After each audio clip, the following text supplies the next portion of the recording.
Praise lord. ఈరోజు ఒక సామెత నేర్చుకుందామా? సామెతల గ్రంథం 22వ అధ్యాయం 15వ వచనం. బాలుని హృదయంలో మూఢత్వము స్వాభావికముగా పుట్టును, శిక్షాదండము దానిని దానిలో నుండి తోలివేయును. చిన్న పిల్లలలో అల్లరితనం, మూఢత్వం, మూర్ఖత్వం, మాట విననితనం, మొండితనం, బెరుకుతనం ఇవన్నీ కూడా స్వాభావికంగా ఉంటాయి. చాలా సార్లు ఆ పిల్లల్ని చాలా మంది శపిస్తూ, పిల్లల్ని విపరీతంగా బాదుతూ, కొడుతూ, వారిని ఎంతో ఇబ్బంది పెట్టేస్తూ ఉంటారు. అది కాదు సొల్యూషన్. బాలుడు నడవలసిన త్రోవను వానికి నేర్పాలి.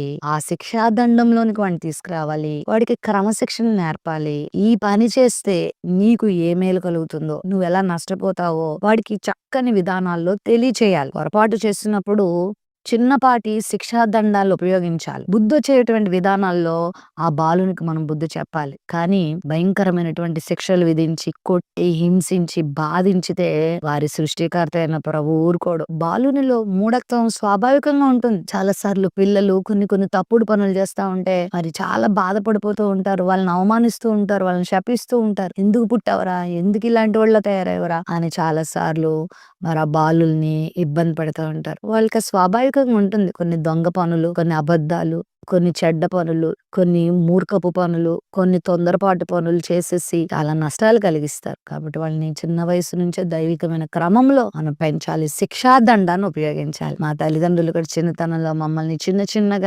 చిన్న శిక్షలు విధించేవారు. దేవుని సన్నిధికి రాకపోతే, వాక్యం చదవకపోతే, సరిగా స్కూల్కి వెళ్ళకపోతే మా మమ్మీ మాకు బ్రేక్ఫాస్ట్ పెట్టేది కాదు. కొన్నిసార్లు ఆ చిన్న పనిష్మెంట్స్ మాకు ఇవ్వబడేవి. ఆ విధంగా మేము చాలా సరి చేసుకున్నాం. అంతేగాని దారుణంగా కొట్టడం, హింసించడం అలాంటివి చేయలేదు. అలాంటి పనులు చేసి పిల్లల జీవితాలు పాడు చేయొద్దు. వాళ్ళు నిత్య నరకానికి వెళ్ళేలాగా ఇంకా దారులు వెయ్యొద్దు.